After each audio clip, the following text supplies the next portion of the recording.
Bu qaydadır. Və mə lə yetimmu əl-vacibu bihi fəhuvə vacib. Vacibi tamamlayan hər şey vacibdir. Vacibi tamamlayan hər bir şey vacibdir.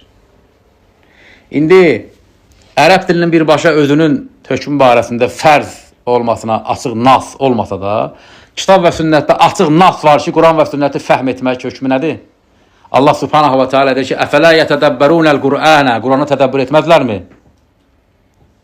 Quranı tədəbbür etmək, sünnəti tədəbbür etmək, fəhm etmək fərzdir. Həmən bu fərzi yerinə yetirməkdən ötürü ərəb dili vəsilə deyil, deməli ərəb dili fərzdir. Kitab və sünnəti fəhm etməkdən ötürü. Və İslam şəriətinə ərəb dilindən başqa dünyadan nə qədər dil varsa, hamısını insan bilsin. Dünyada 2000-dən çox millət var bildiyim qədərilə, deməli 2000-dən çox dil var. Ərəb dilini çıx qalsın orada 2000 dil. 2000 dilin hamısını bilsən də belə sənə haramdır. 2000 dillə Quran və sünnətə girmək haramdır. Yalnız bir dillə girməlisən Quran və sünnətə. Niyə? Çünki Allah o dildə danışır.